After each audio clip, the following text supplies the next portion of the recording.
Wonderful. Very good evening to you wherever you are, and it's my pleasure to welcome you to a special edition of MyView show. This evening we're coming to you live as usual on today's Ghana News TV, and wherever you are, we are streaming live by satellite, on Switch, and wherever you are, if you are not in contact, please, you can join us live, our live feed on Facebook, Instagram, YouTube, all on today's Ghana News TV. And you can equally follow us on Twitter and TikTok, as well as podcast on Anchor FM. A very good evening to you once again, and welcome to this special edition. NDC decides who leads the party into the 2024 elections.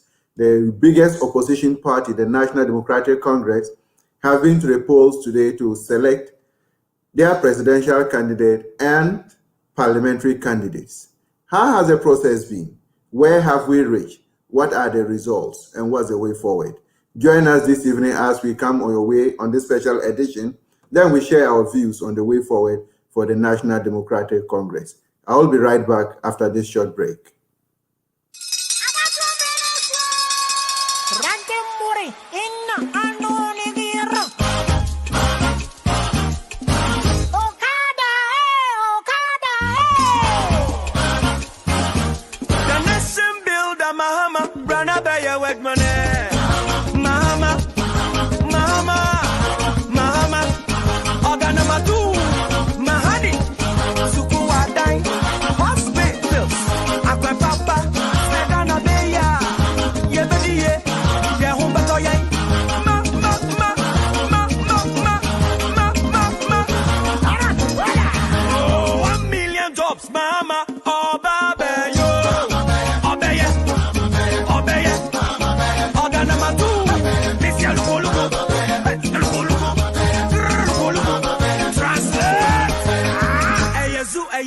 NDC mia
Mama Hama, Miss Now, Miss Now, Miss Now, Mama, Mama, Organamatu, Mahani, Suku Adai, Hospitals, Aqua Papa, Sagana Beya, Yebediye, Yahumba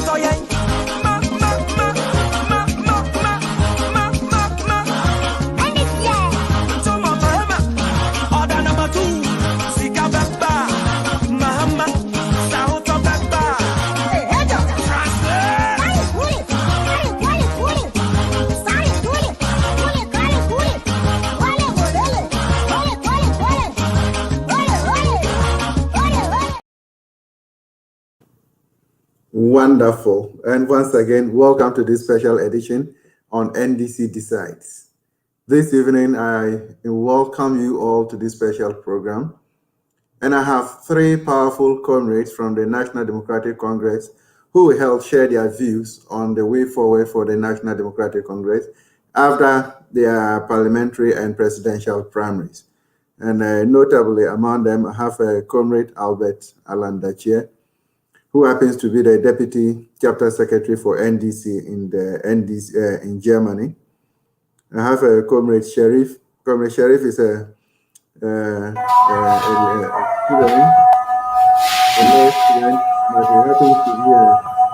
member of the communication team for the Upper West region. And then lastly, I have Caroline Ose, who happens to be a member of the NDC Hamburg branch in the German chapter. So you're almost welcome, Caroline. So this evening, we're going to look at the NDC presidential and parliamentary primaries. But then in a run-up to the whole polls today, there were a lot of issues that came up. What is the way forward? How has it been? So I will start with Comrade Albert. Comrade Achie, it's a pleasure to have you this evening once again. It's a pleasure to be on your show again. Wonderful. Like I said the last time I was here, last year I appeared on your program once. We are less than half into the year. This is my third time on your program this year, and I think I should get a regular seat. Definitely, my producer will have to take charge of that, so that at least Yeah. weekly you appear and then you share your views on a lot of issues with us. Yeah. Uh, your shirt looks very nice, NDC. Yeah, I've seen your emblem and umbrella. So Yes. now you have gone to your polls and you are back. But before the polls, certain things came up. We had three people who were contesting for the presidential slot, and you ended up in court, and finally you came out of court. What took you to court? What happened? Well, I'm. Let me start by saying, greeting you, your producer, and all your cherished viewers all over the world. Let me start by saying that elections are serious business, and elections at the same time are also very complex matters. Um, I mean, moving into these elections, there were a lot of people who were of the opinion that, considering the state of the party and considering the people who were offering themselves up for elections in the party, that maybe some way somehow we could have a consensus building and maybe present one person instead of going through the rigor of having elections all the time. But of course, there's another school of thought, and I am of that school of thought that for any political party that wants to contest in democratic elections, that political party surely should not be afraid of internal elections, because internal elections are the precursor to the main event. It serves as grounds for people to heat up their system and energize the ground base moving forward into the elections. But more importantly, elections for me is not necessarily about who wins and who loses. Elections is usually a contest of ideas.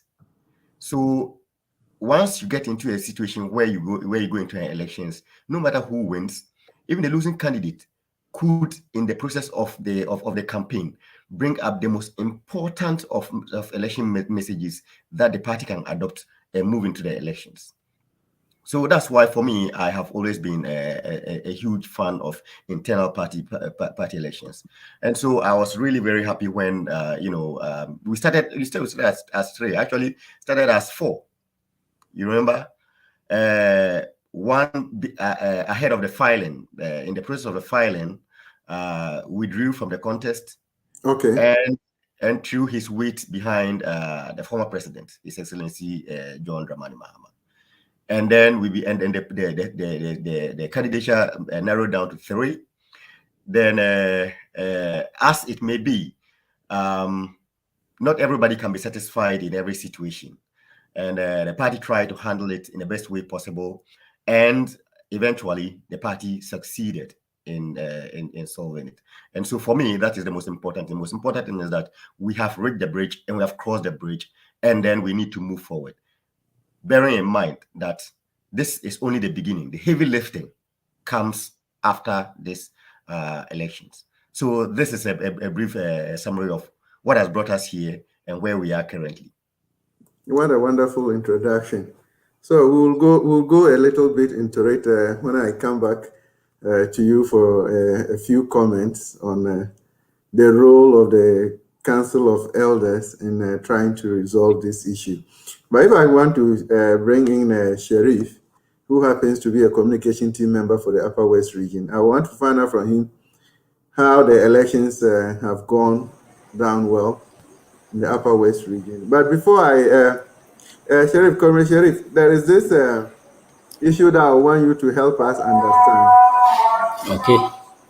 Yeah, because we're told, your party, in going to your Congress, there was a case, an injunction was filed, and then we had the party that went to the court to place the injunction decided to discontinue, to withdraw it. Then in some cases, we heard the case was struck out.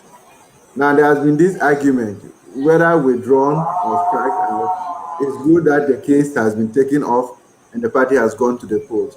But what's really the difference between a case being withdrawn and a case being struck out for a layman? Thank you very much, my brother. And let me say good evening to all your listeners across the globe, and most especially to my colleagues and comrades on the show. The difference between a case being struck out and a case being withdrawn happens to be very close and similar, but a bit different as well. A case that has been struck out could be struck out on several grounds, but most importantly, cases are struck out when they have no merits. In this case, the two parties or the ensuing parties will still be in court and allow the courts to determine as to whether or not the plaintiffs or those who sent the case to court actually has a case or otherwise. But a case that is being withdrawn is done at the behest or is a voluntary action or act being carried out by the plaintiffs. In this case that we are talking about, it is Dr. Kobina who took the party to court on grounds that the photo album that he was presented with prior to the presidential primaries happened to have some deficiencies or a bit of problems in it.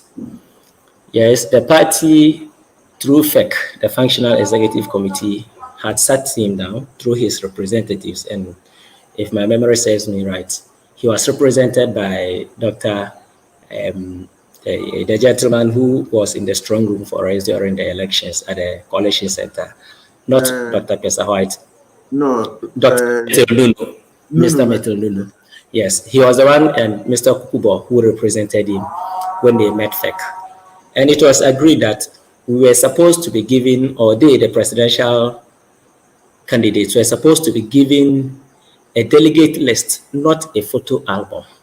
And I'm sure many of our viewers understand the differences between a photo album and that of a delegate list. A delegate list consists primarily of names and the polling stations or the category of delegates that each person falls under. For example, if I were to vote, I'll be categorized at the Regional Executive Committee members, where I contested and lost narrowly by 6 votes.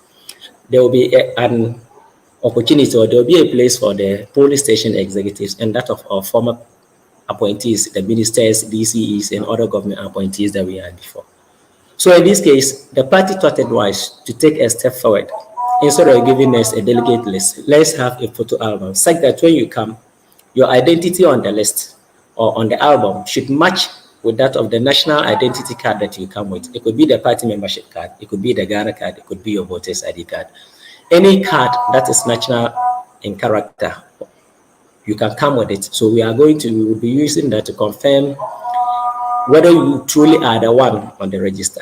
And that has been a novelty. It has never happened in our internal elections before. We always give out a delegate list that comes with only the names. But this time around, the party went forward to add a photo album. And the reason being that they want to give everybody a fair playing ground. It's like that when you go into the elections and you come out, you will not have reasons to be complaining, or you will not have reasons to get better so as not to muddy the waters for us. So this year, our our party chairman and general secretary, together with National Executive Committee members, decided that let's give out a photo album. Mind you, it is part of our constitution, the article that I've actually forgotten, that if we were to move into the elections and there happen to be issues, and the issues will not represent 2/3 of the total voter population, in this case the delegate list, we would have gone ahead, or we would go ahead to have the elections. So if we check on what Dr. Kobina Dufour brought up, he had issues in the photo album that happens to be within 8 to 9 constituencies. And 9 constituencies out of 276 cannot represent 2/3 of the total voter population. So he went to court. We were expecting him to have done what he did at the last minute, to withdraw the case so that the party will go ahead to have our presidential and parliamentary elections today.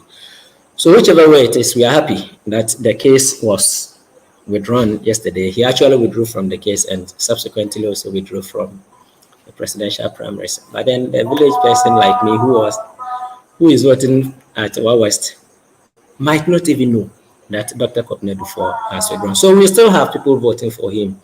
In so many constituencies in the Upper West region, he has several votes. I don't have the entire election results here because they are still trickling in. And because of the nature of the program, I had to at a point in time boycott those things to be able to prepare for this all-important program. So we are happy that we have had the elections smoothly. And in my region, maybe you've not asked, but let me tell you that all the incumbents have won the primaries. We have 8 members of parliament in there. By MP, let me start from my own MP and Mr. And then the rest of his colleagues also won. It doesn't mean that they as individuals as well. We just lost you briefly. You mean Lanchene? My MP, Lanchene. Okay. Yes, he won convincingly. Okay. He won convincingly. I'll get you the certified results along the line. Wow. Okay. I'm very interested in your play because I have Patrick and I have Nicholas as well. So when we come back, we'll look at the results and then we'll see how it fits in. But I will come back to you. I'll come back to you and then we'll look at the withdrawal of Dr. Kobna Dufour and its impact on the integrity of the elections. But this time, let me bring in Caroline and then we see. Auntie Carol, good to have you this evening. Thank you very much, Dr. Jerome, for having me. I must say I don't take it for granted, and I'm very grateful. Yeah. Wonderful.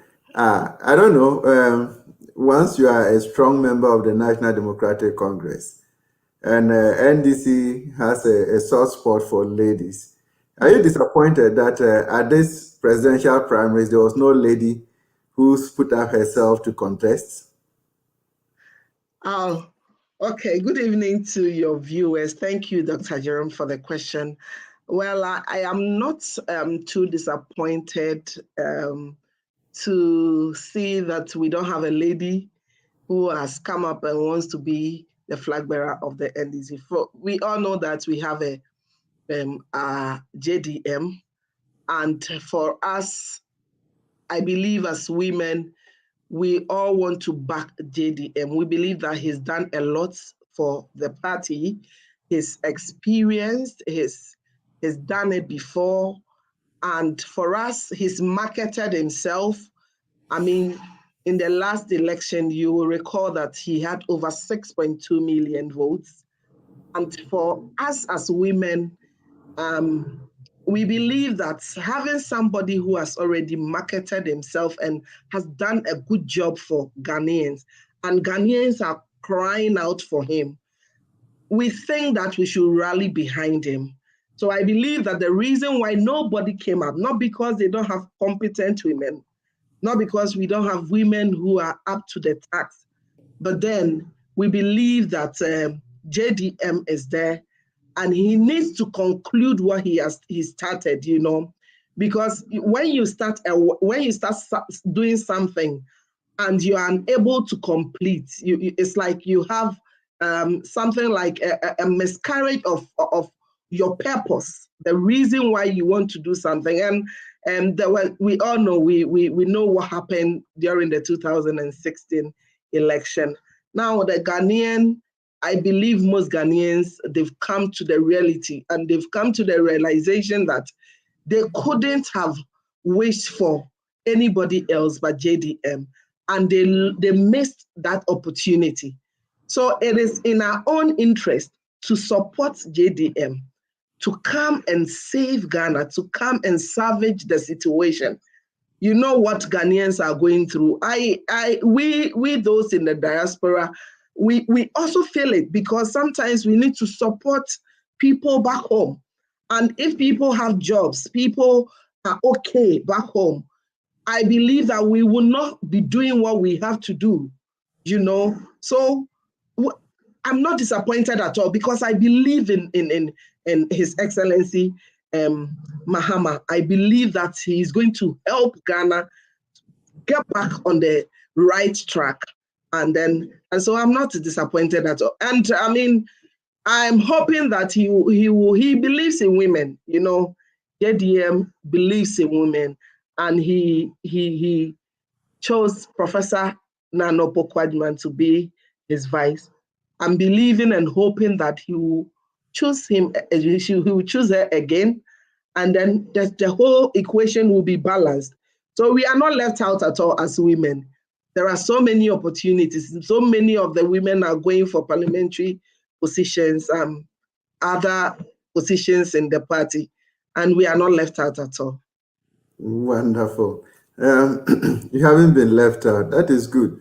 And you made a statement that you in the diaspora, you want to do a lot for the home country. You support people left and right. Does that mean that from the results that are trickling in, the diaspora delegates, your polling station was the national headquarters, and JDM won 100% there. Does that mean that the entire NDC in the diaspora, all your hopes are banked on JDM? You know, at this point, if your hope is not banked on him, then I don't know. I think you are lost. So we are going on a certain tangent. We are heading towards a certain direction. And I believe that it is only good for you to be part of it. Otherwise, you know, you have to join the winning team. You can't but afford to lose such an opportunity. So I can say that I'm a bit disappointed that people do not. He even has 98% in other. I was hoping that, you know, when they mentioned that they bring out the results, I mean, about 100, because you have 100, to send out a strong signal to our opponents. You know, we are dealing with people who it's very difficult for you to really know before you realize they are like, there is this animal we all know, like not a tiger, a leopard or a cheetah. When he's coming, you see the way he comes before you realize. So you always need to be alert. When you check the animal kingdom, you see animals, they are eating, but their ears are on the ground. They are waiting. So the moment you see that some of the animals are able to escape such predators. So we as the NDC, we are now poised. We've realized the people we are dealing with. We realize that the NDC is, you know, our values are always on probity, accountability. We want to come out as a real. That's why you realize, as my brother was speaking, he mentioned that we want everybody we want the whole process to be transparent. That's why the executive thought of bringing in the photo album. But I mean, as you are thinking of making things better, other people are also looking for loopholes to also frustrate your win, you know. So it's only in our interest to join him and give him 100% to send out a strong signal to our opponent that, you know what, this is the man we believe can do it. And Ghanaians are calling for him. It's only left for us to do our homework well. And I believe that we will have a massive victory in 2024. Wonderful. A massive victory in 2020, that is a 2024 elections. Yes. We're marking it down. We'll come back and replay your voice so that we will all celebrate a victory, or we'll ask you I can't wait. I can't wait. Wonderful. Thank you very much, Nan. I will take a leave of you and I'll come back later. But let me come in with Comrade Dachia. I want to find out, Comrade Dachia, we're looking at the percentage that His Excellency John Dramani Mahama has just chopped in this primaries, even though it's not confirmed. We're looking at, is it 98.5 or so percent so far, as against the last primaries. And what impact will this have going forward into the 2024 election? Well, for me, irrespective of who withdrew from the contest or not, I was always clear in my mind that His Excellency JDM was not going to get anything short of 96%. Okay. Because the signs have been very clear all along. But to put this in perspective, ever since NDC started electing presidential candidates, we have had periods where we have gone by consensus and picked people from Rawlings's era, and even the first time that Prof. Mills went, they were all by consensus. We just appointed somebody. But the first time, but since we started, no presidential candidate who has gone on to win the primaries has done so scoring anything short of 79% of the votes. Okay. And His Excellency JDM, this is the third time he's running. In the previous 2 terms, he has scored 95% of the votes in both of those elections. And so moving into this, what has actually happened in this case? I appreciate my sister, my mother's, wish that it would have been 100% to said as a convincing victory. Unfortunately, it's not, but it's also a victory all the same.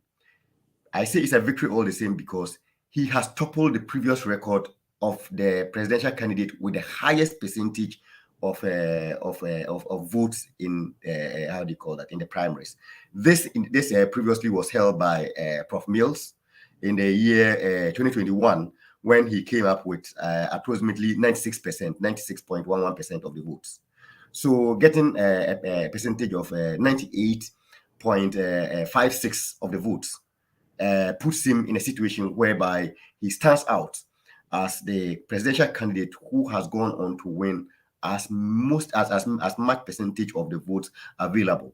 So for me, from where I sit, this qualifies as something that's quite resounding. It gives me, and of course, it should give all members of the NDC, in fact, the entire Ghanaian population, that the NDC is united in its cause. The NDC know what they want. They have a common understanding of who they want. They know who can win these elections and who can rescue Ghana. And they have not tried to give people a semblance of doubt as to who can be or who may not be. They have said it, and they've said it resoundingly. And so for me, this sets the stage and for a well-oiled and a well-grounded party machinery to roll out the rest of the campaign for elections 2024, and then hopefully, inshallah, we go for one touch in 2024. Wonderful. Yes, you want to go for one touch in 2024, but there is one thing that is a source of worry, or should be a source of concern to all of you. These are delegates who have gone to the polls to elect the presidential candidate. So we expect that all these delegates, whatever be the case, are part of the executive wing of the party at all levels. Yet, you have registered a high number of rejected ballots. Yes, of course, like you said, this is worrying, not just for the NDC, but for general elections in Ghana as a whole. The number of rejected votes that we keep churning out in every elections have been quite unacceptable, considering the fact that we have done this for over 30 years. We have been on this democratic experiment for over 30 years now. So one would have thought that in this process, casting a vote should not be something that should be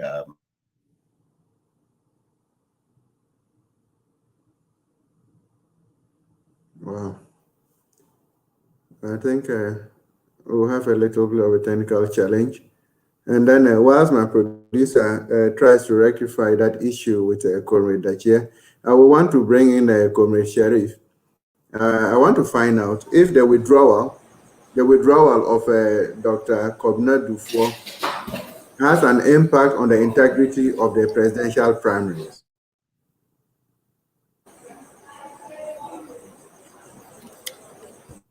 In all sincerity,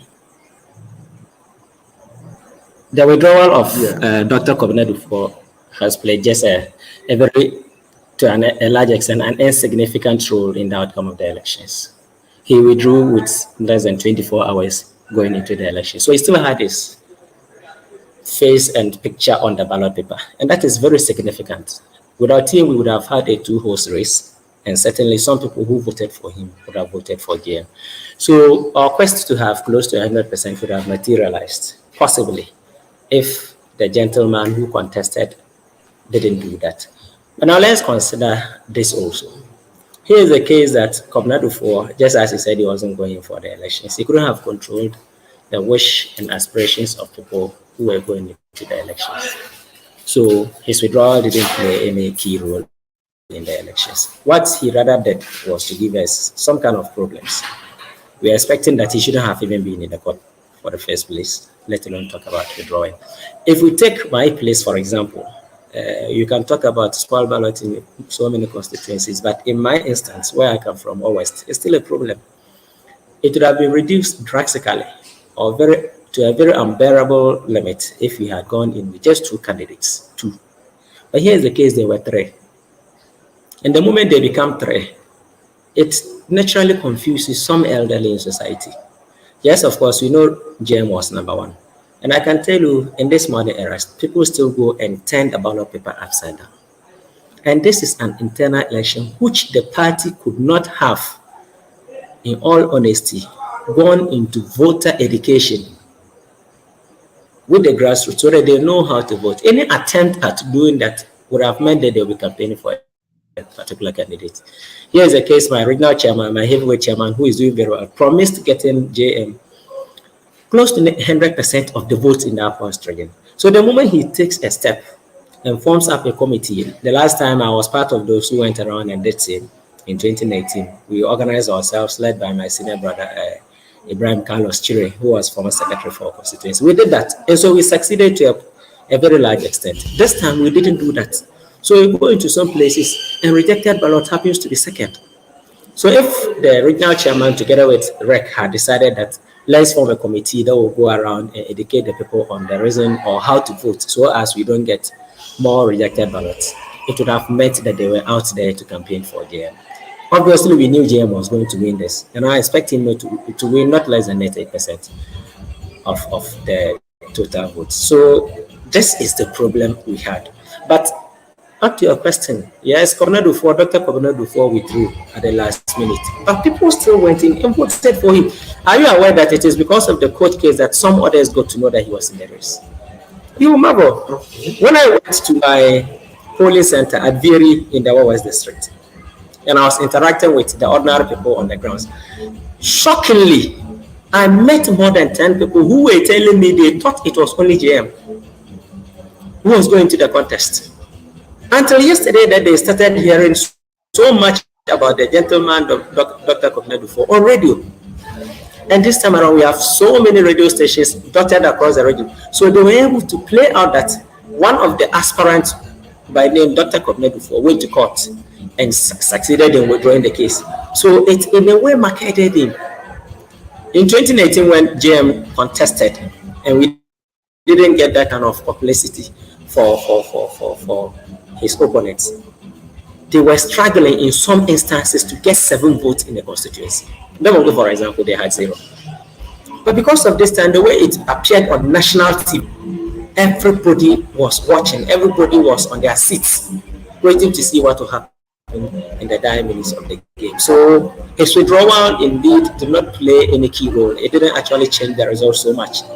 If he had done this even before the primaries, yes, of course, we would have loved that. My brother said he happens to be in the school of thought that we should allow people to come to contest. We are in opposition, and the cost of organizing a presidential election is so costly. It comes with its own problems. In some instances, if not well managed, it comes to give out factions. In fact, it gives us more problems to sort out than solutions for our party.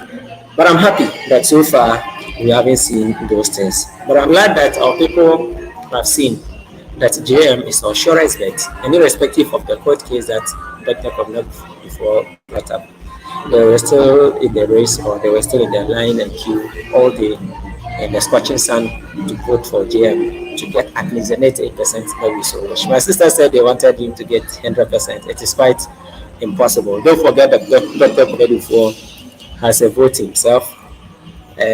His campaign people, the likes of the candidate who Dr. Pesa White also had a vote. The likes of Yao Tinjang had a vote. Metonunu had a vote, and the likes. So at least if they knew that JM will go alone, in order to allow him to get 100%, they will do that. And mind you, it is not everybody as a vice executive who wants JM to win. I'm quite sure that some naturally will not want him to win. And that is where we find ourselves now. But going forward, I am sure the party will take this thing up and deal with it keenly. Because listening to our Deputy General Secretary this morning on Metro TV, I had a hint and indication that this is a no-nonsense group of people we elected as national executives. The General Chairman or Chairman General has been in politics for God knows when. Our General Secretary was Propaganda Secretary, Member of Parliament for 2 terms, 8 years, and then came back to serve as the General Secretary of our party. Joseph Yamin was the Regional Secretary for the party. He has been with the grassroots for God knows when. He was Parliamentary candidate in 2005, and he happens to be our national organizer. Pablo has been a youth organizer for the past 4 years, and he went and won last time. Semi Jenfi had been a national communications officer. And so if you see the caliber of people we have, you know that we have a non-nonsense group of people. There was an indication that yes, the court case was over, but they were going to ensure that there was discipline in the party. And that is key. That we have discipline at all ranks of the party.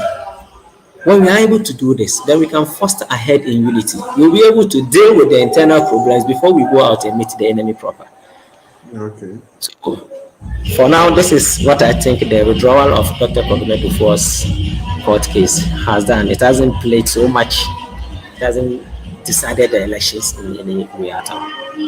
But has it not given a credence that the NDC, we cannot hold the Electoral Commission to task anytime they run an election that we are not satisfied? Because if we have issues with our own the database which we want to use for internal elections, then what will be our moral justification for telling the Electoral Commission that they have not lived up to expectations? The NDC did not have issues with our voter register. And that was what I was trying to decipher or to bring a dichotomy between a photo album and then a delegate list. We have always used the delegate list. So if we use a photo album, and in fact, we didn't have 100% problems, we have a very negligible problem, which has always been the case of almost every register across the globe. As a first-year law student, I understand that there was a case between the MPP and the NDC, and that happens to do with the registration of an individual, the MPP versus the EC, 1997, 1986, 1997, where an individual was not registered, and it was an error. We understand these things. The problem we would have with the EC is that when it is widespread, if it is all over the place, if it is malicious, if the intentions of the EC is to screw or turn the clock in favor of a particular party, that is where we are not going to agree. Other than that, what we presented to Dr. Kogumedufor was the same thing that was presented to John Dramani Mahama. In our case as well, when we gave up, even before we tried to give in the voters register or the voter album to the candidates, they had started touring the country. The day Yawatinjan came to the Upper West region, he was at Pelican. We saw him, he invited some people, some when others decided not to go, but we knew he was in Pelican. All this while, he was able to meet the delegates. They didn't need the voter or what you call this, the photo album before they met these delegates. So I think they were out there to cause some mischief. Other than that, what we did had no problem. And quite apart from that, the EC is the body mandated to carry out elections in Ghana. That is why when they bring out their budget, it is not asked or debated on the total cost. They are giving the entire budget that they come with. They have 4 or more years to be able to come up with a voter register. In our case, we are using our internal mechanisms. If you take the EC, for example, they have the biometric registration devices and some other high-tech devices that they as EC has, and we as a political party do not have. So we are relying on the normal computer that everybody has, and they have sophisticated equipment that they can use in performing this work, so as not to have issues that political parties can have. So in our case, we are not out there to cause damage or to do malice to anybody. We treated everybody fairly, and if then people were, or if you like, the EC were ready to be fair to everybody, give everybody a fair playing field, then this will not have come to them. The NDC will only have issues or problems when we realize that they are towing or they are doing something untoward and they are doing nefarious acts to the detriment of the NDC. We will not sit and allow those things to happen. Other than that, what we did as a party, and parties don't organize elections, it is the EC that organizes elections. So we did our own very well. We were able to raise the photo album. And mind you, this is the first time of doing it. Even prior to the 2020 elections, when the NPP, sorry, the EC, I don't know why I'm interchanging the EC or the NPP for the EC. I don't know why I'm doing that this evening. When they started, when they started this registration in 2020, you realize that some people registered and had issues. When they came to our region, for example, and did a kind of a test transmission, there was issues or there were issues, but they were able to overcome those issues. As for that, we understand. The NDC is a political party. We did our internal mechanisms. And the one we can tell you we used quite well is the voter, or what do you call it, the delegates list, and we had no issues whatsoever. The photo album is the first time we are using it, and we just have some negligible or some insignificant issues to deal with. But we are able to overcome these things. So if they see for malice or for some unscrupulous reasons or some vitiating reasons decides to come on board, my producer will have to recheck things. We will not sit aloof. We will not take that kindly. I'm sure. I will move to. Move to from Albert and come back. So that when I come back, we will look at the parliamentary results from some of your constituencies, and then we see. Conrad Achia alias Ghana, you were on point when your line went off. Can you complete that before I put my next question? Well, I think I've lost my chain of thought. I don't quite remember what the flow was right now. Okay. Yeah. All right. If it is so, we'll leave it there and then we'll look at currently. We have undeclared yet former President John Dramani Mahama to lead the NDC into the 2024 general elections.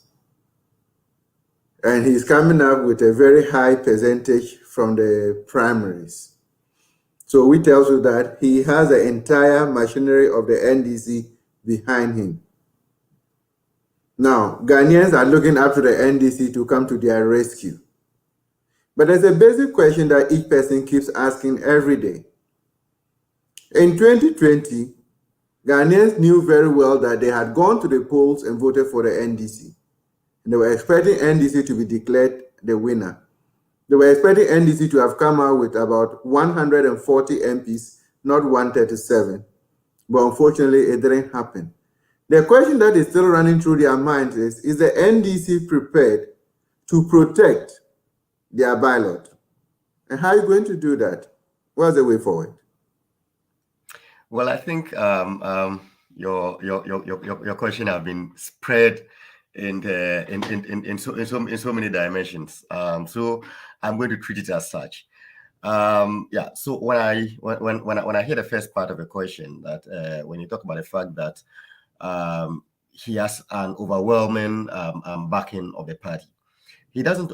From where I sit, he doesn't only have an overwhelming backing of the party, but look at it this way: he, as former president, could at any particular point in time decided during this contest that he had marketed himself well enough over the years, to the extent that he would not have been in a position where he would have had to go around the entire country to meet delegates. But he took these elections quite seriously, and he went to every nook and cranny of this country. He went to all the constituencies and met almost all the delegates involved. What that has done in this process is that it has resulted in a situation whereby he has re-energized the base of the party. And at this point, the party is no longer an organ that is, docile or asleep, that is waiting to be awoken in order to contest an elections. Now everybody is poised, with warm blood, eager to move into a campaign. And like I said during the intro, it means right now the grounds have been set, the war drums have been beaten, and everybody from now on charges to the battleground, and then with one sole purpose, with the purpose of delivering victory, not only to His Excellency JDM, not only to the NDC, but victory for Ghana, because I think that where Ghana finds itself, the country finds itself in a situation whereby the country needs to liberate itself from itself. You know, Ghanaians need to liberate Ghana from Ghanaians, and I think that NDC have positioned itself very well for in order to deliver such a mandate not only for themselves but for the entire people of Ghana.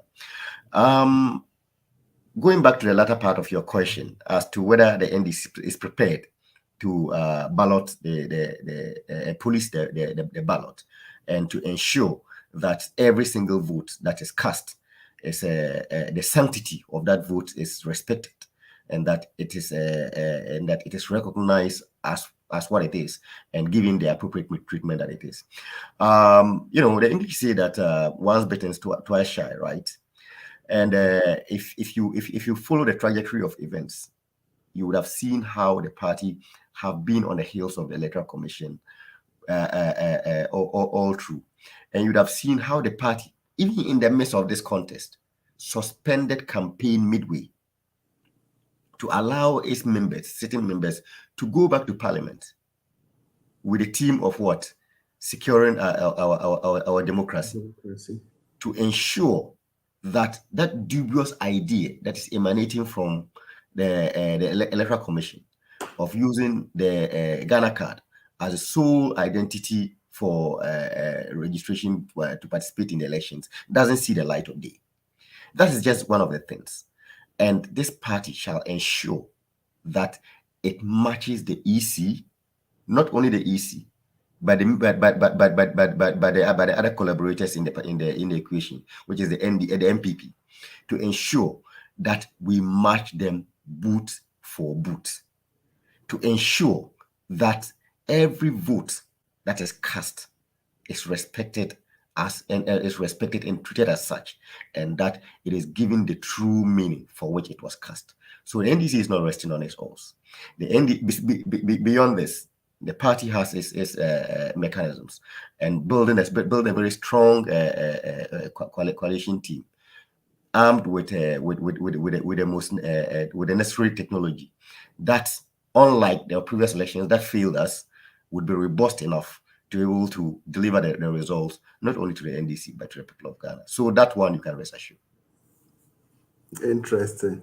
Well, you are in Germany, so I would say congratulations to you and all the people in the diaspora. I think so far the communication officer for the UK and Ireland chapter, Simon Awuriga, has won to be the parliamentary candidate for Navrango Central. We are hoping that a lot more will come from the diaspora, and then we'll see how prepared the diaspora is to help rescue NDC back home in Ghana. Yes, wonderful. As you may be aware, a few members from our chapter are also participating in these elections, and we are waiting eagerly and patiently and eagerly, and hopeful that they would give us a representation in the main contest itself come 2024. Wonderful. Okay, let me bring Comrade Caroline, and then we see. Caro, please pardon me if I am more interested in taking you to the ladies. There has been there was a very, very tight contest in the Greater Accra region, especially the contest involving Senator Rawlings. But fortunately, she has made it in a very grand style. I'm sure you are so excited about it. Yeah, for me, Senator, I think she's done a good job, and she's in touch with the people. I follow her a lot on Facebook, and I see how she's always with her people. She goes on ground. Sometimes when you see natural disasters like water, like rain, and you see that it has destroyed many homes, and you see her in her boots trying to sympathize with the people, talk to them. She's really in touch with the base. And it is also good for people to be to compete, you know, so that you don't become complacent. You understand? Because for me, NDC is a party that wants to develop Ghana through talents and energy, bringing on board people with different talents and energy. When you go through our constitution, you see that that's what the party wants to do. Build a better Ghana, make sure that it doesn't matter where you come from, it doesn't matter who your mother is, as long as you are ready to work for the party and for the nation Ghana, you also have the opportunity to be part of this great and a beautiful family that we have as an NDC party. So it is not a bad idea for people to compete, Zanat. But before you also going into such a competition with such a fine woman, she's a medical doctor. She's really, she's down to earth. She's a fine politician. She doesn't, I heard her say one day that, you know, you can step on toes, but you have to do it wisely. Because at the end of the day, human lives are more important than any other thing that you want to achieve. At the end of the day, you are going to serve human beings. So if you are unable to touch the lives of people, then you might as well stop whatever you are doing. If you are going in because you want to be seen, or you are going in because of your own selfish interest, that is what has landed Ghana now at where we are. Because people come into positions because they don't want to work, they want to be served, they want to amass wealth. They are coming in with, people have strategies. They've planned on how to take what is not theirs. And that's why you realize so many people say that politics and all politicians are liars and all kinds of things. When I was growing up, I heard people say when they're going to bury liars, they have to turn them not upside down, but to make sure they are facing, because liars, the lawyers always don't speak the truth. And that's the kind of perception that has grown over the years because of the selfish interest of many politicians. So if you are coming in and you see such a fine woman, a fine politician, you also have to be ready and know that, look, what am I able to give and what have the people seen in me? Doesn't mean that those who competed Zenato, they are not fine. But what I'm trying to say is that she's done well. We need to keep the Jerry Rawlings factor in the NDC. We need to, Jerry, as our ex-president, when he died, he didn't have, we know how he lived. A very simple person, he didn't amass wealth, he didn't do, which so many people don't believe. But after his death, now people have come to the realization that, you know, really this man was not what they portrayed him to be. So for me, I think we even need more of it, because why not? If the person can do the work, why not? You know, so I'm happy for Zenato. I'm so pleased that he's retained her slot to go and compete. And I believe that she'll win with a landslide victory. I believe that she's going to do more, considering that, you know, you have people who want to compete with you. And so for me, I think it's in the right direction for her to be competed, but then she's shown that she's such a great politician. So I think that's what I got to say about Zenato. Yeah. Wonderful. Yeah, and I hope that moving forward, so many people, women, talents of women will be seen. You know, the men will look out for such great talent, such people who really have the interest of the people, the base at heart. You know, I believe that politics is not just coming in and ranting and talking, and I believe that it's like a talent, a gift.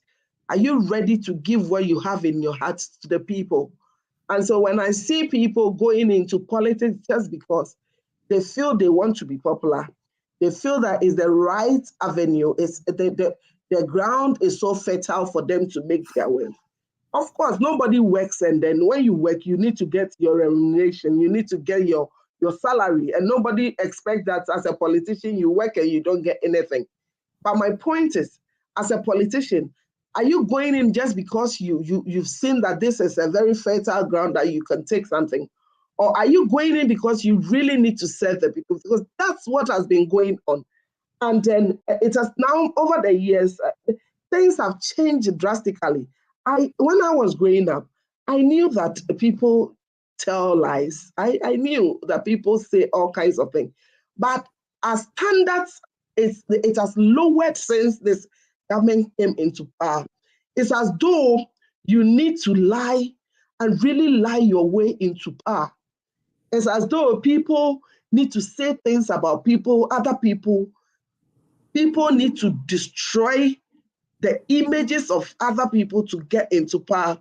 And so now, even in Ghana, you hear so many people saying that the NDC is not serious, they are not leading conversation.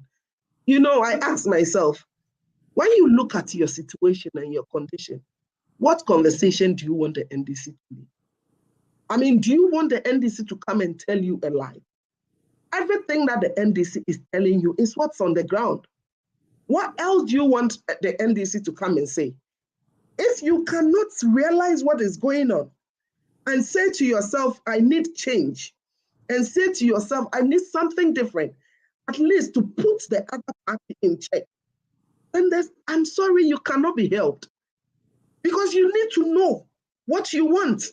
And you need to know that you have put these people into positions and they've got advantages as you've put them there. And so if they are not serving you well, if they are not doing what you expected them to do, the only fastest and the wisest way is to take them out of power. And I believe that these people have done anything that warrants any individual to say to himself or herself that, you know what, you need to go and sit down for somebody who is better, somebody who's got the mind of serving the people, to come and serve Ghanaians, you know. So that's all I have to say for now. I hope that as we move forward, other things will come up for us to express our sentiments. Yeah. Wonderful. Well, we all hope and pray for her, because she made a very profound statement that even in the absence of the father, she has a bigger God, and she believes that the people have a lot of trust in her.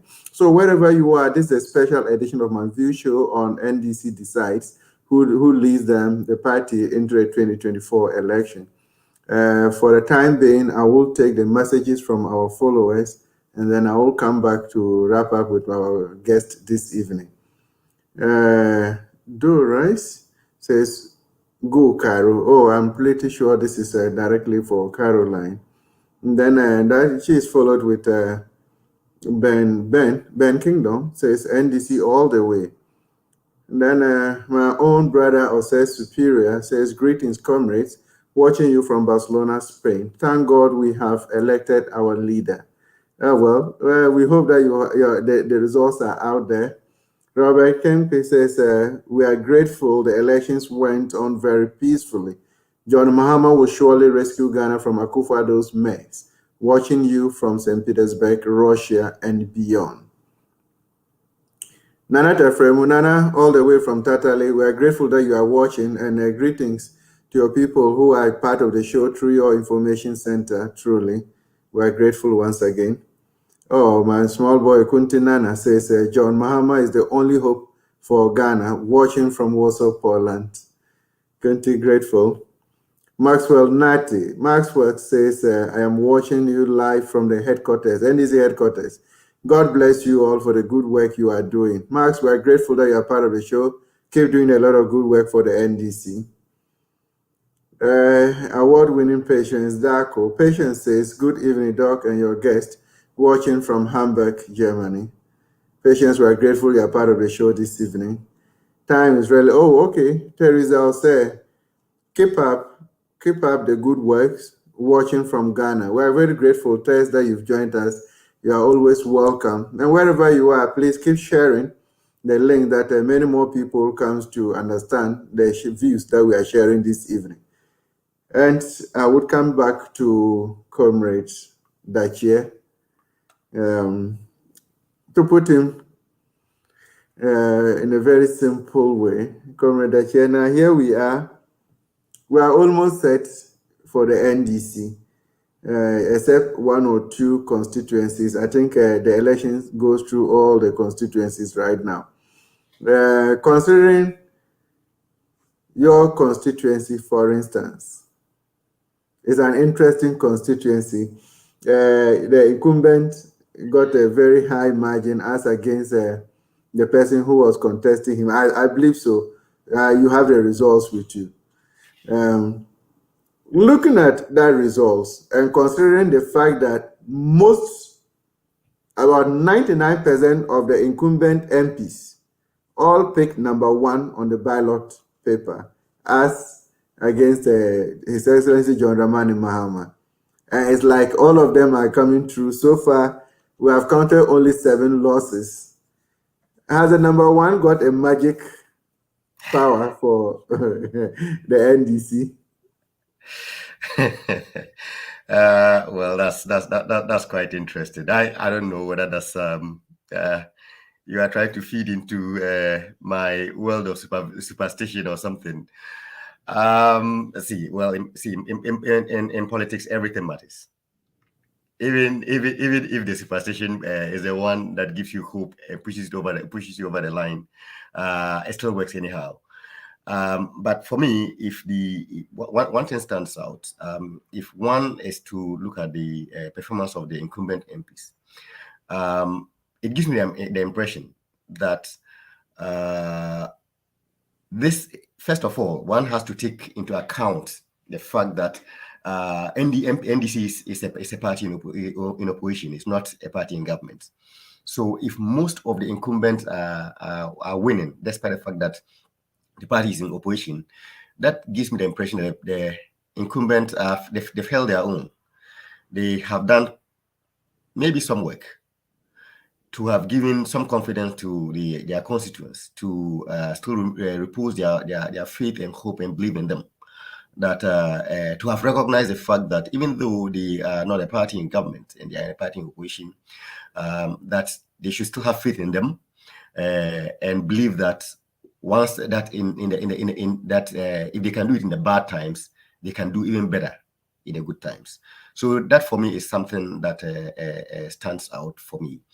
Another thing that stands out, well, just to move away from your question now, for me is if you like, the amount or the number of young people who have gone into contest for positions in this particular in the parliamentary elections in particular.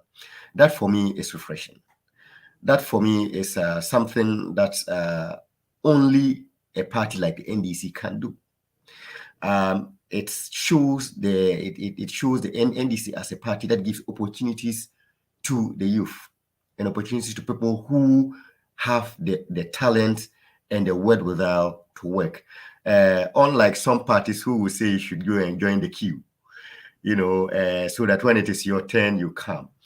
The NDC has demonstrated that if you are good enough, you certainly are old enough. And that this is not a contest of age, but it's a contest of ideas and abilities. And that if you demonstrate that you can do the work, the party will give you the chance. The party will support you and put in a position and surround you with the resources and people to be able to thrive and to bring out the best in you. That for me is one thing that I've realized in this election. Another thing that I've also picked up in these elections, in the parliamentary candidates in particular, is the kinds, the names, the weight of people who are contesting for these elections. In almost all the constituencies, if one peruse through the names or the individuals who put themselves out for elections in all these constituencies, one would say that in all those constituencies, they are spoiled for choice. You know, they could have chosen anybody and they still have chosen a good person. You know, people of pedigree who previously, in times past, have shied away from active politics, have sat in the corner somewhere. These elections, all these people have come up to the table, and all these people have offered themselves to the service of the party and the service of Ghana. And that for me is very, very encouraging, very, very refreshing, and very, very heartwarming. And it is my hope and prayer and belief that moving forward, those who are emerging as the parliamentary candidates will go on to win their parliamentary seats, because of course we know that in 2024 NDC is going to win, so that when NDC wins in 2024, come January 2025, NDC is going to have majority in parliament, so that we can have people who can push through a government agenda to be able to quicken things and push the agenda of His Excellency JD. Wow. I would have asked another question, but time is running. I will go to Comrade Sheriff, and then I'll come. When I come back to take your closing remarks, I will want to find out from you if truly there's opportunity for anybody with ideas in NDC, considering the fact that the amount of money is being charged as fees, and even the amount of money being spent on delegates. I will come back to you. Don't worry. Let me go to Comrade Sheriff and then come back. Comrade Sheriff, wonderful to have you once again. I want us to look at the results of the parliamentary elections in the Upper West region. I'm sure we are having a little problem with Comrade Sheriff's system. Okay, if we're having a problem there, let me start with Carol. I'll take her words, and then we see the way forward. And then as we come back to end up with Sheriff, we'll see how things will be. Comrade Caroline, I have a very simple question. Our time is fast spent, all right. But I'm looking at the chances of the NDC in the 2024 elections.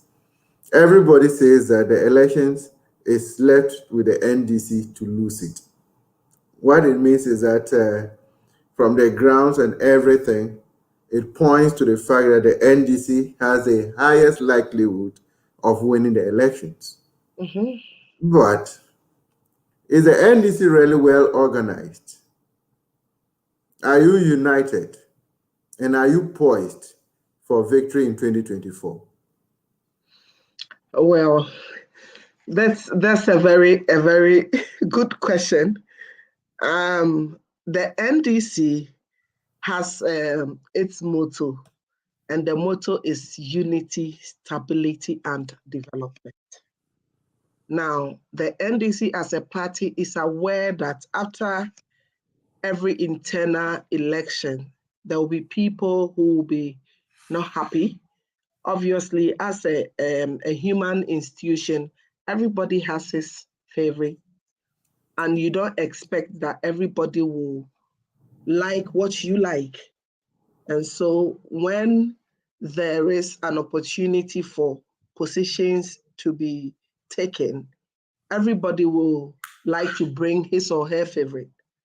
And it is dependent on you as a party to remobilize people and make sure that all the people who are dissatisfied, disgruntled, people who feel their wishes have not come true, you are supposed to, in a way, let me put it like somebody is wounded.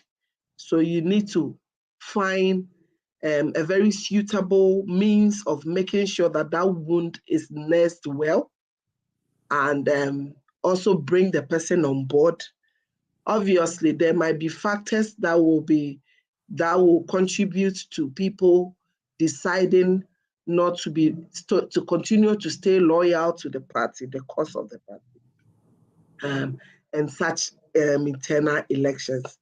But one thing we all know is that the NDC's one of the main aim is to attain power, or to have power through democratic means, make sure that we attain power in a legal way. We don't want to be illegitimate, because people become president and they can say that this person is not a legitimate president because did not follow the due process, did not follow what was expected of him to follow, and then he looked for other means to become a president. Now, when it comes to the organization of the party, there's nothing that gives me cause to worry, personally. Other people might not agree with me, but I feel that the party is on course. I believe in the leadership of the party. I believe in the crop of leadership that the delegates voted some few months ago to lead this party. And I think that in every human institution, now you won't get 100%, but there's nothing that is giving me cause to worry. I've got few friends who say, oh, the NDC, but I don't know why I should be worried, because I also believe that in as much as in our Ghanaian politics, sometimes truth does not really win. This time around, I believe that it is inevitable. This time around, I believe that there's nothing that will stop the NDC from winning. Of course, as long as the people of Ghana have decided they don't want the current government, it is up to us. Just like when you are in school and you want to attain a certain GPA, you need to study and prepare yourself towards it. I think that everything, this election alone should tell you how prepared the NDC is. Look at how beautifully we've organized this election. Look at how everything has gone. I mean, left to other people, they wish that the NDC, but now nobody can even cough and say that this is beautiful. And it shows how the NDC is gradually realizing that the Ghanaian people are really hoping that they'll come and save the country. They'll come and deliver them. They'll come and rescue them. So there's nothing that gives me cause to, from where I sit and the spectacles I'm wearing. I don't know, maybe my other comrades have something that I don't know of. But from the little I know and from my little corner, there's nothing that gives me the worry to say that we are not prepared. We are poised. Now that His Excellency JM is, we believe that by the close of today, he's a flag bearer. You will see a different JM. Nobody comes into a competition once and doesn't learn from his past mistakes. You will see how how stronger he will come, and he will rally people and make sure that everything that he did that not right.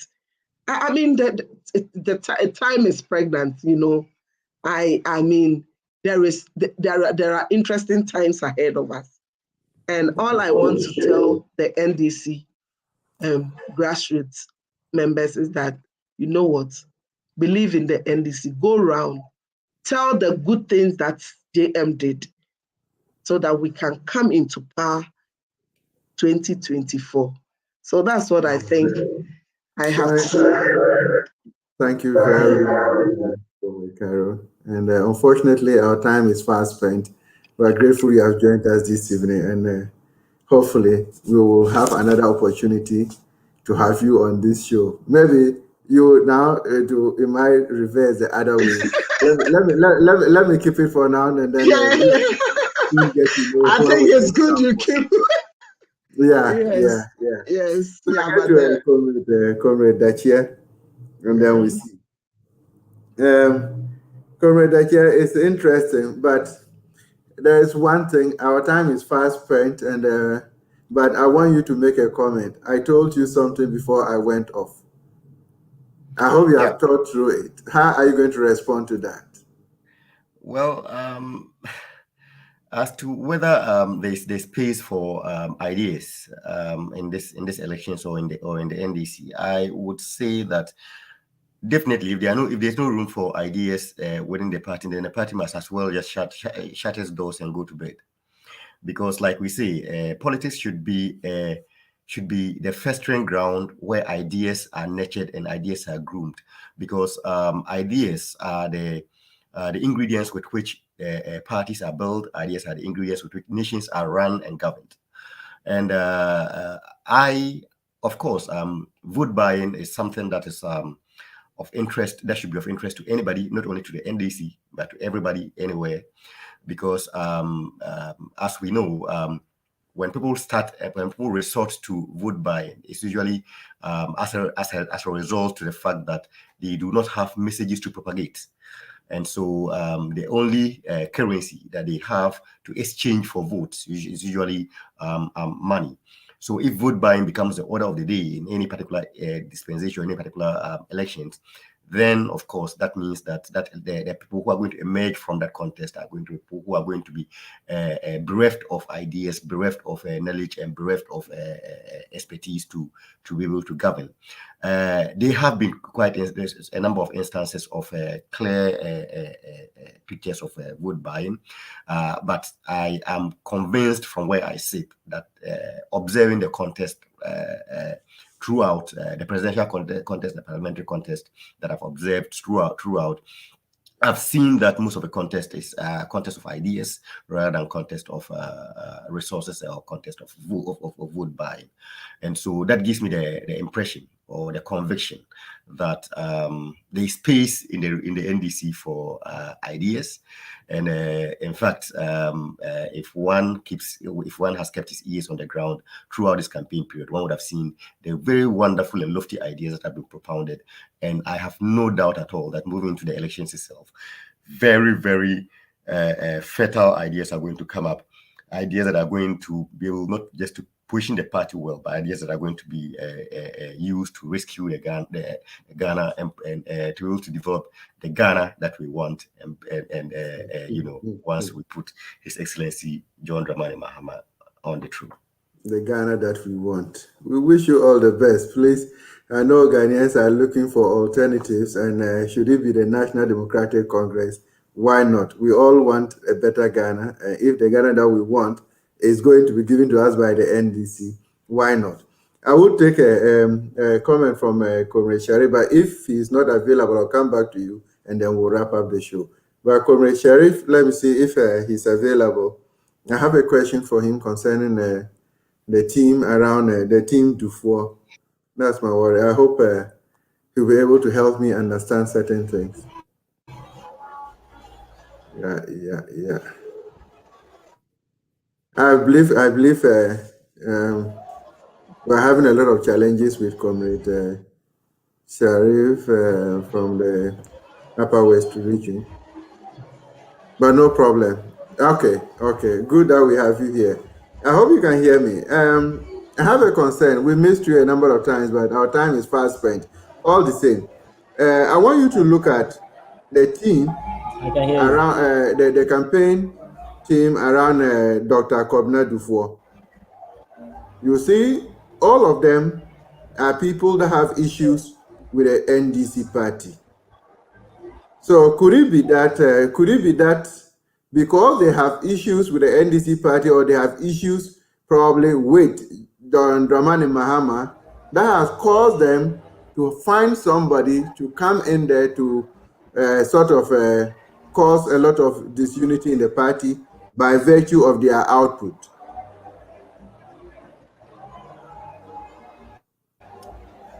It is not really the case. We are human beings. We have various reasons for which we do the things we do, and so for that matter, they as members of the party can also decide as to who to support or not in elections of this nature. These personalities or gentlemen that I earlier on mentioned have occupied various positions in the party, some as national elected executives, others in government as appointees and stuff like that. So for various reasons, they could decide who to support or who not to support in presidential elections.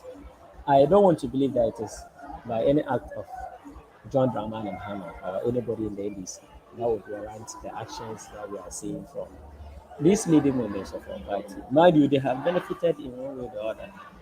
We are still young and we are all hoping and praying that in due course, people will be given the opportunity to serve this country in various positions that these gentlemen has or have seen before. To be the CEO of the National Service Scheme is no mean a job, but Dr. Kasawati was given that opportunity to do that. Dr. Metenulu was, if I'm right, I don't know of the title, he was a deputy health minister at a point in time, and later was made the CEO for the Ghana Gas Company. Mr. Chris Darfur was deputy information He was a minister. In fact, minister. He was a minister. He was the Minister of substantive Information. information minister under our blessed President Ledner's administration. So these people have seen close to the apex and they have sat in very important meetings for the party. It is a democracy, so who they decide to follow, we cannot say so much. But I don't want to have any belief that it is the deliberate work of His Excellency John Dramani Mahama or anybody within the hierarchy of the NDC that would have offered them an opportunity to come at us and do these things that are doing. Let's not also forget that politics in some instances is about proximity. We have friends, we have relations. My senior sister, who I know you know very well, we have hosted it, Mrs. Florence Pam. I've known her since 2011. We went to June 4th in Kumasi together. That was the first time I actually met her. In 2014, when I didn't contest, but I went in and was supporting her to win. She couldn't. In 2018, we went and she knew from the one that I was behind her. It is not because of anything, it's just simply because of proximity. She is one that I've known and we have known ourselves for ages now. In the last elections, I was at a point in time with her in the same car. We met people in the same house and we spoke to delegates on the same basis. So sometimes politics is just about proximity. If they feel that it is the leadership of the 24 who will come, or it is through the leadership of the 24 that we will have a better Ghana, why not? Just as you indicated in your program. And again, if they think that Dr. Before will offer better alternatives or decision making in terms of governance than His Excellency John Dramani Mahama, they could have also gone for him. One thing that is clear is that when you are going into elections and you see that certain people, groups of people are coming out boldly, making comments, throwing their weight behind a certain particular candidate, it is nothing short of endorsement that you are going to face. When you are going to face an endorsement in a contest, it is better you just don't come out because it will look like campaigning against the will of the people. Will you be surprised if I tell you that as at yesterday, Friday, some people in the Western region were making comments on social media and even national television that they had never seen or heard of Dr. Kotman. But those people around him have seen him. And so they know why they were voting for him. We think that it is His Excellency John Dramani Mahama who moved us from over 4 million votes, a little over 4 million, to over 6.2 million votes within a space of 4 years. The tradition has always been that in Ghana, when you win your first term of office, which you always struggle to get, in your next elections, you win it convincingly. Let me take you a step back to history. In 2000, former President Kufuor. We have to So let me just quickly finish. Yeah. It is not because of the doing of His Excellency John Dramani Mahama that they did that. We all have had issues as a human institution. We have had issues with our party in one way or the other. We are humans. We are all bound to falter. We are fallible. So if we come at a point in time we have issues, you bury them or you try to solve them and you move ahead.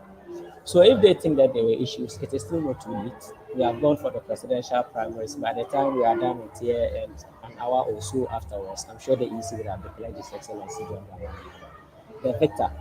Tomorrow will be there for them to sit. And we have a very responsible Council of Elders whom I think will look into these issues, talk to Dr. Kobna before and the rest of the team to come back home. The primaries are over. If you see on my platform, just as my brother Bashir was speaking, I was reading some comments from people who criticized my MP, Mr. Lanchene Tudo, before the primaries. They are congratulating him and telling him they are ready to work with him to ensure that the One West becomes a nightmare for the NPP. That is what people should do.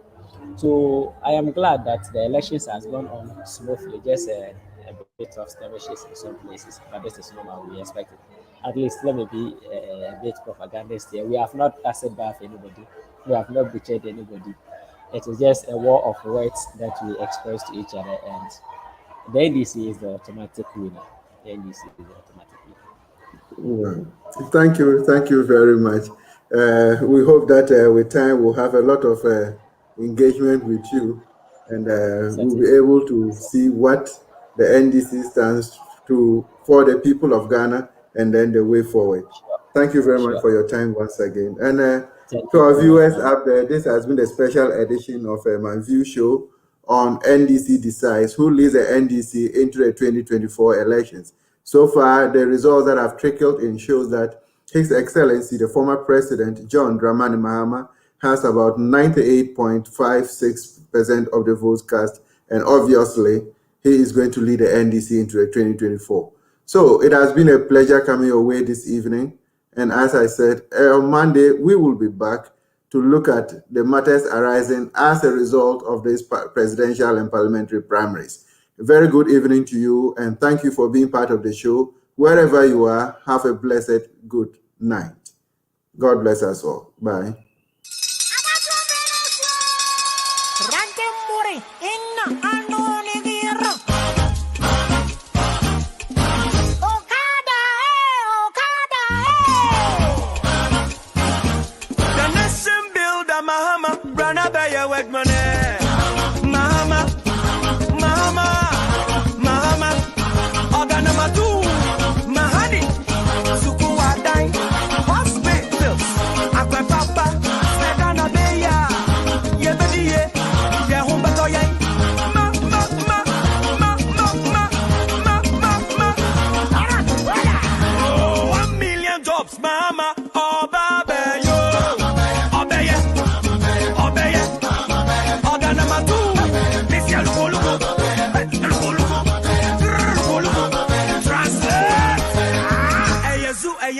NDC,